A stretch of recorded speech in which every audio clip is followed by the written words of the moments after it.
Hello बच्चों, let's look at the question. So the question says if x plus y plus z is greater than equal to 0 and x plus y plus z is equals to 1 then this term is necessarily. तो जब हमारे पास ये condition और ये condition possible है तो इसका meaning क्या है कि हमारे पास y plus z upon 2 will be equal to under root of yz, right? So that this means के एक्स वाई अगर मैंने ऐसी कंडीशन ली है, इस पर जो टर्म्स मैंने कंसिडर किया ए पी ए एम और जी एम के लिए, yes this is A M and this is G M.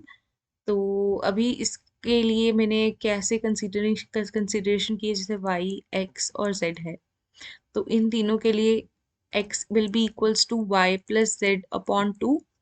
Similarly इसका अगर जीएम देखें तो that will be x is equals to under root by z. तो have simply equated these two, right?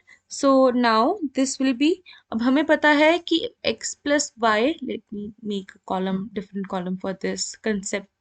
तो x plus y plus z equals to 1, तो y plus Z किसके equal होगा? 1 minus x के।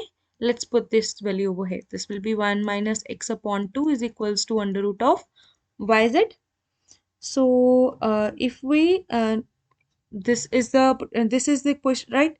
तो अगर इसको मैं क्रॉस सिमिलरली अगर मैं, ये तो हमारे पास 1 प्लस एक्स के लिए आ गया। सिमिलरली अगर मैं बाकियों के लिए भी निकाल लूँ, सभी के लिए टर्म्स निकाल लूँ, इस बार मैं अगर कंसीडर करूँ कि 1 प्लस एक्स जो है, एक जैसे मैंने अकेले एक्स वाई जेड के लिए निकाला था, अब मैं वाई एक्स जेड के लिए निकाला, तो एक्स वाई जेड के लिए और एक्स जेड वाई के लिए, तीनों के लिए निकालूं, तो मेरे पास क्या आ जाएगा? This will be, and I take the product of them, this will be 1 minus X upon 2 times 1 minus Y upon 2 1 minus Z upon 2, right? This terms, अब ये हमारे पास आ जाएगा उसका GP, this will be 1 upon cube root. This has to be less than equal to the sum of the terms.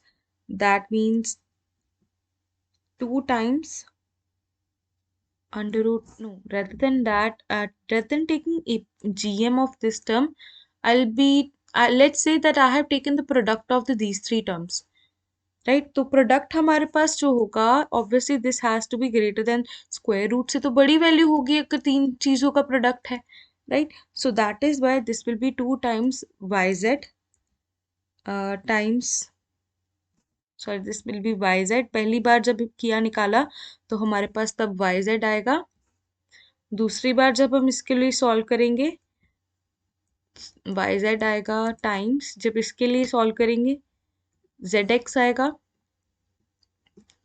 अब इसके लिए सॉल्व करेंगे तो हमारे पास एक्स वाई आएगा, राइट? तो 2 2 2 8 हो गया, दूसरी ओर ले जाएंगे तो आ जाएगा 1 minus X 1 minus Y 1 minus Z is greater than equal to 8 times under root of y times y square x square और z square आएगा।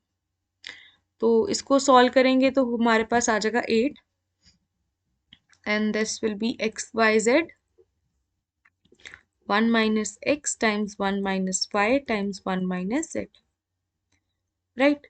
तो अभी इसको फर्दर देखें तो हमारे पास क्या टर्म, अगर इसको मैं क्रॉस मल्टीप्लाई कर दूं, this will look something like x y z upon 1 minus x times 1 minus y times 1 minus z, right? And the signs will also get converted, तो यहाँ आ जाएगा 1 upon 8, right?